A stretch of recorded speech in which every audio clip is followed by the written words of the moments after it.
Une semaine chargée qui se profile, Alain Gérard, et notamment au niveau des résultats. Oui, bah donc ces derniers jours, on a déjà eu pas mal de résultats aux États-Unis, essentiellement les grosses banques américaines comme JP Morgan, Citigroup, Goldman Sachs, Morgan Stanley, etc., qui étaient en fait fort encourageants, même si bon, dans le contexte du coronavirus, les cours de bourse n'ont pas tellement réagi, mais quand même des résultats qui étaient bien meilleurs qu'attendus. D'une manière générale, on s'attendait à une saison de résultats quand même relativement bonne. On voit que l'économie était bien repartie pendant l'été.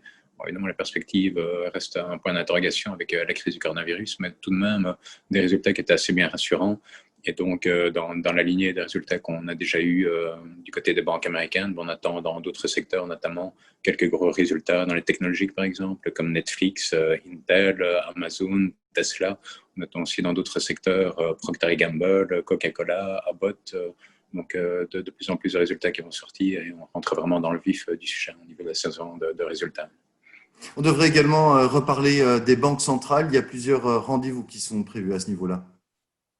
Oui, mais donc Lagarde et Powell vont parler en début de semaine. On va voir effectivement ce qu'ils vont nous dire. On attend aussi le Beige Book, le livre beige de la Fed, hein, dans le courant de la semaine, qui va un peu donner le point de vue de la Fed sur l'état de l'économie aujourd'hui. Ce serait intéressant de voir comment eux voient les choses et effectivement essayer de voir des indices s'ils vont continuer autant soutenir l'économie, voire rajouter de nouvelles couches ou bien trouver que les informations. On sait qu'ils ont fait quand même beaucoup d'appels de pied aux politiques pour dire que bon, ils en ont déjà fait pas mal, donc c'est vraiment aux politiques à prendre le relais avec ces fameux plans de relance budgétaire, hein, ces stimulus que l'on attend. Mais bon, voilà, comme on l'a dit précédemment, ils doivent encore un petit peu attendre pour avoir de nouveaux stimuli, en tout cas du côté américain. Donc essentiellement des discours à surveiller du côté des banques centrales. J'imagine qu'à cet égard, les PMI, les indicateurs PMI des directeurs d'achat préliminaires pour le mois d'octobre seront particulièrement surveillés aussi. Oui, ce sont effectivement, dans le contexte incertain des marchés, des indices qui sont suivis de très très près, hein.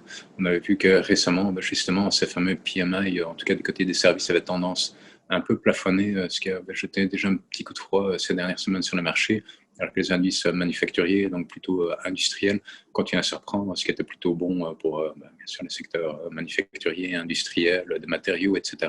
Donc, quand même une reprise cyclique qui se poursuivait malgré tout, même si la progression avait tendance à se ralentir, elle est encore bien là.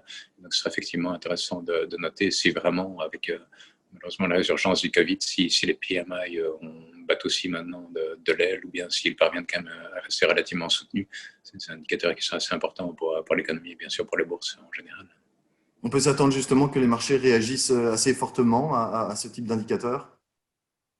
Oui, c'est des indices très importants, des indices précurseurs qui montrent justement combien les entreprises sont en train d'acheter maintenant. Alors si elles achètent, évidemment, c'est parce qu'elles pensent, parce qu'elles ont une nouvelle commande, parce que l'économie tourne bien, et forcément, si elles achètent beaucoup moins, c'est parce que les commandes se ralentissent, donc l'économie tourne moins bien, et donc ça a un impact, l'impact se voit quelques mois plus tard sur la confiance des entreprises et sur l'économie de manière générale, et puis plus tard sur l'emploi, bien sûr.